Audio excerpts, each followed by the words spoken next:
Le CCAB, c'est un organisme de spectacle itinérant et avec la période que l'on vit, on pouvait se dire qu'il n'y a pas pire métier que le spectacle. L'été, le festival en Beaujolais a tout simplement été, comme tous nos collègues qui organisaient des festivals sur notre territoire, annulé, mais on n'a pas baissé les bras puisque on a beaucoup de cordes à l'arc du CCAB et on est parti sur des petites formes. Donc on a sorti notre plaquette pour septembre, octobre, novembre et décembre. On a vu avec les communes adhérentes ce que l'on pouvait mettre en place et heureusement beaucoup de choses vont se faire.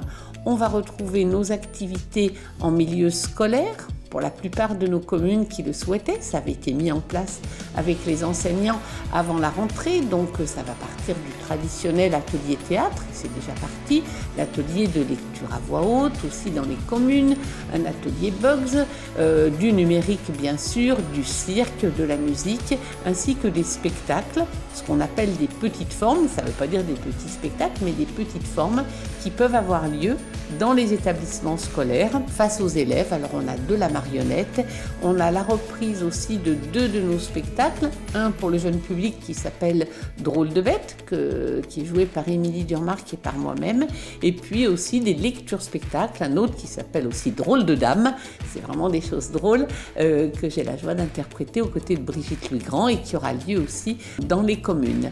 À côté de ça, du classique avec le Quatuor Mona qu'on retrouvera au mois de novembre en l'église de Lucenay.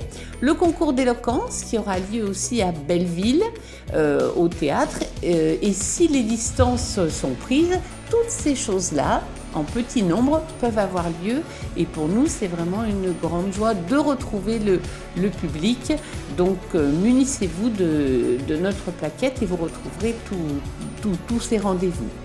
Un rendez-vous que l'on a transformé, c'est celui-ci, c'est Arnas 2.0, c'est la 6e édition. Alors on l'a transformé, on l'a adapté à la situation du moment, c'est-à-dire au lieu d'être sur un week-end dans la grande salle d'Arnas, eh bien il y aura différents rendez-vous qui auront lieu à la médiathèque avec des petites jauges, de la formation à 10, 12 personnes, comme d'habitude pour tous les âges de la vie, de la toute petite enfance, sans oublier aussi les seniors qui pourront jouer au jeu. Donc c'est aussi des renseignements à prendre et j'ai envie de dire, la vie continue, évidemment.